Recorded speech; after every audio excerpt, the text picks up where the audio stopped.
É, aula número 1, a gente vai falar sobre struct. E lembrando que ela é diferente da linguagem C para C++.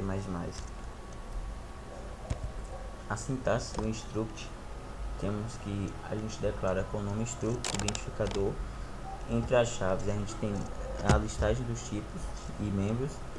E na terceira linha, como a gente declara uma struct já dentro da função principal do programa. O struct é uma variável especial que contém diversas outras variáveis, normalmente de tipo diferente. E a gente vai estar vendo no decorrer da videoaula. Aqui a gente tem como declarar um struct. No primeiro método aqui do lado esquerdo, eu coloco o nome struct, identificador, os tipos de dados e variáveis que eu quero e finalizo aqui depois das chaves com ponto e vírgula. E na hora de declarar o tipo de uma variável com o tipo de dado que eu acabo de criar com esse struct, eu tenho que dizer que esse tipo de dado, no caso aqui identificador, é um struct. Para eu evitar de ficar utilizando esse termo struct antes de toda variável que eu for declarar do tipo de dado criado, eu tenho que declarar da segunda forma, que eu tenho aqui do lado direito.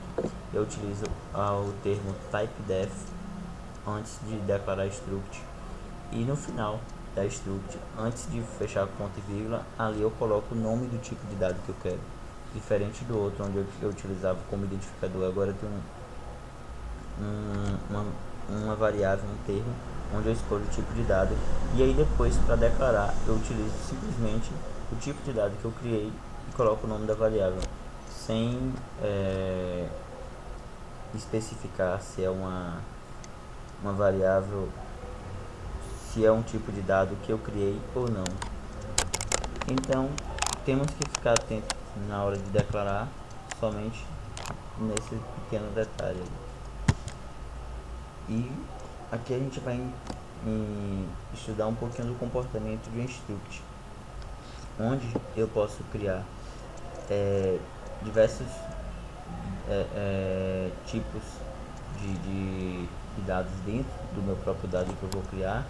Nesse caso aqui eu vou criar um tipo de dado medalhas, onde eu coloco a medalha de ouro, prata e bronze, e eu declaro um competidor, um vetor de medalhas. No caso eu tenho o meu tipo de dado medalha e eu quero criar um vetor. Assim como eu poderia criar simplesmente uma única variável, eu crio um vetor e ela vai se comportar mais ou menos dessa forma que eu tenho na imagem aqui.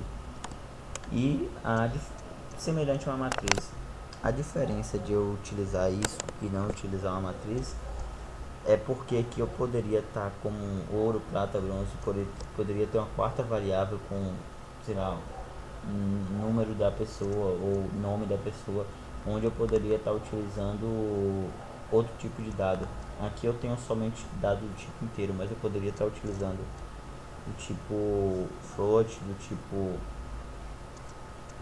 char, e quando é uma matriz não, ela tem que ser de um tipo único.